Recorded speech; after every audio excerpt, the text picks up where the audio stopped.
Ujjwala बैसाने yes Marathi news मध्ये आपलं स्वागत। आता पाहूया एक स्पेशल रिपोर्ट।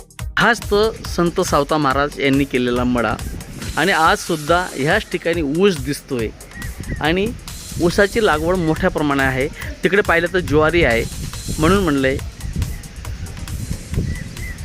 शांती शेवंती फुलली प्रेमी जाई जुईवाली, सावताने केलाय मळा विठ्ठल पाही लाडोळा। सोलापूर जिल्ह्यातील अरण गावात संत शिरोमणी सावता महाराज यांचे जन्मगाव असून आजही त्या गावामध्ये संत शिरोमणी सावता महाराज यांच्या मळ्यातील विहिरी आपणा सर्वांना पाहावयास मिळते। संत शिरोमणी सावता महाराज हे इसवी सन 12वी शतकातले असून आजही त्यांच्या हातून हाताळलेल्या वस्तू अरण गाव येथे पाहावयाला मिळत आहे। चला तर याबाबत स्पेशल रिपोर्ट पाहूयात आपल्या अतिथी संपादक शामराव यांच्यासोबत। नमस्कार, आपण सोलापूर जिल्ह्यातील अरण या गावी आहेत। आपण पाहू शकतो श्री संत शिरोमणी सावता महाराज यांची संजीवन समाधी ह्याच गावात आहे आणि ह्याच ठिकाणी संत सावता माळी यांनी कांदा मुळा भाजी अवघी विठाई माझी ह्या अभंगाची ज्यावेळेस गायला त्यावेळेस हीच ती विहीर आपण पाहू शकतो की आता ह्या विहिरीवरती आज सुद्धा जे सावता महाराजांनी सांगितलं होतं, आम्हा हाती मोठं नाळा पाणी वाहे फुलं झाडा, ह्या म्हणल्यानंतर ह्याच विहिरीवरनं पाणी फुलांच्या झाडाला किंवा संपूर्ण शेतामध्ये शेती फुलवली होती। आपण पाहू शकतो की ती जुन्या काळातली संत सावता महाराज यांच्या काळातली विहीर सुद्धा आज जशीच्या तशी कुठेही ढसलेली नाही किंवा पडलेली नाहीये।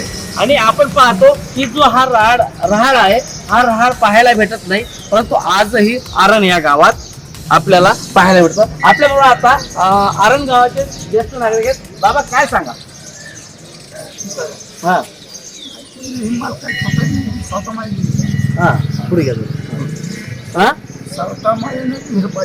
हा तुमचं नाव काय?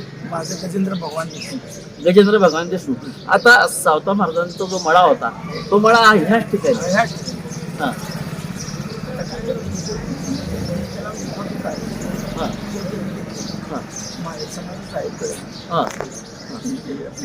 नाही, पण आता ही जी विहीर आहे हिची डागडुजी काही केली नाही, जशी आहे तशी त्यांची जशी आहे त्याच्यात काय बदल नाही, आहे अशीच आहे, जशी आहे तशी। म्हणजे सावता महाराजांनी ज्या वेळेस ह्याच ठिकाणी पाणी भरलं होतं आणि ह्याच ठिकाणी त्यांनी स्वतः खोदलेली विहीर आहे, त्यांनी स्वतः खोदली हा दुसऱ्याचं काय नाही, मग स्वतःची विहीर आहे।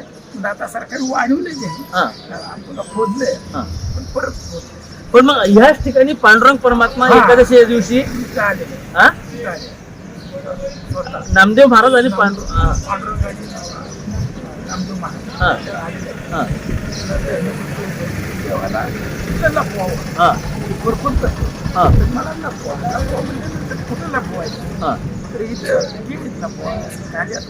कुठेतरी शरीराला पडा जावा नाही फिरून मागायची तेव्हा ती बुकेल तिने धरणं काय जरी असं ते मला जागा पडून त्याला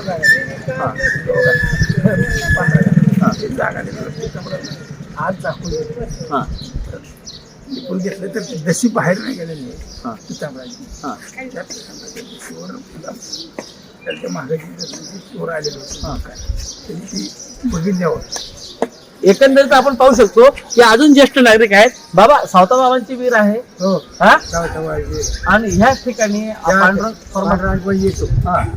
आता महिन्याने येणार पांडुरंग म्हणजे पालखी आम्ही पालख्या नाही जातो कुठं? पंढरपूरला हा 3 दिवस आम्हाला यायला लागते पंढरपूर। हो पंढरपूर म्हणजे पांडुरंग परमात्माची पालखी इथे येते काय? इथून पालखी तिकडे जाते, घालवायचा तू आणायचा तू म्हणजे आपले जे आहे अरण गावाची पालखी पंढरपूरला जात नाही। आपण पाहू शकतो की प्रत्येक गावातनं पंढरपूरसाठी दिंड्या निघालेल्या आहेत, परंतु ह्याच ठिकाणी ही एक परंपरा अशी आहे की अरण गावातून पालखी किंवा दिंडी सोहळा हा पंढरपूरला जात नसतो। साक्षात परमात्मा पांडुरंग परमात्मा पंढरपूरवरनं ते अरण गावी संत सावता महाराज यांच्या समाधीच्या इथं येत असतात। त्यांनी बोलवलं. महाराजांचे 17वे वंश दाखवले आहेत. आता माऊली एकंदरीत किती पाहिलं तुम्ही म्हणले की नाशिककरांनी सभामंडप बांधून दिलेलं आहे, काय सांगा? कधी? त्या मीटिंगला मी होतो नाशिककरांची. हा भाऊ ट्रस्टीचा असल्यामुळे मला बोलवलं जातं. हा तर त्यांनी इथल्या ट्रस्टीच्या पावत्या नेऊन हा वर्गणी करून मंडप बांधला. कोणी? नाशिकवाले. म्हणजे नाशिक जेजुरकर गायकवाड, हा शंकरराव जेजुरकर यांनी दिला. शंकरराव जेजुरकर व नाशिकचे जे परिवार होता व भाविक होते यांनी संपूर्ण जो सभा मंडप आहे सभा मंडपाचं काम त्यांनी सर्व लोक वर्गणीतून व समाज वर्गणीतून केलेलं आहे. आपण पाहू शकतो की नाशिक येथे निवृत्तीनाथांची पालखी सुद्धा येत असते आणि त्या पालखीचा मान तर हा सर्वात मोठा मान आहे. परंतु संत शिरोमणी सावता महाराज यांच्या ठिकाणी सुद्धा नाशिककरांनी सभा मंडपाचं काम केलेलं आहे. येस मराठीसाठी शामराव सोनवणे, आरण, सोलापूर. अशा प्रकारच्या ताज्या घडामोडींसाठी येस मराठी न्यूज यूट्यूब चॅनलला लाईक करा, शेअर करा आणि सबस्क्राईब करा आणि बघत रहा येस मराठी न्यूज.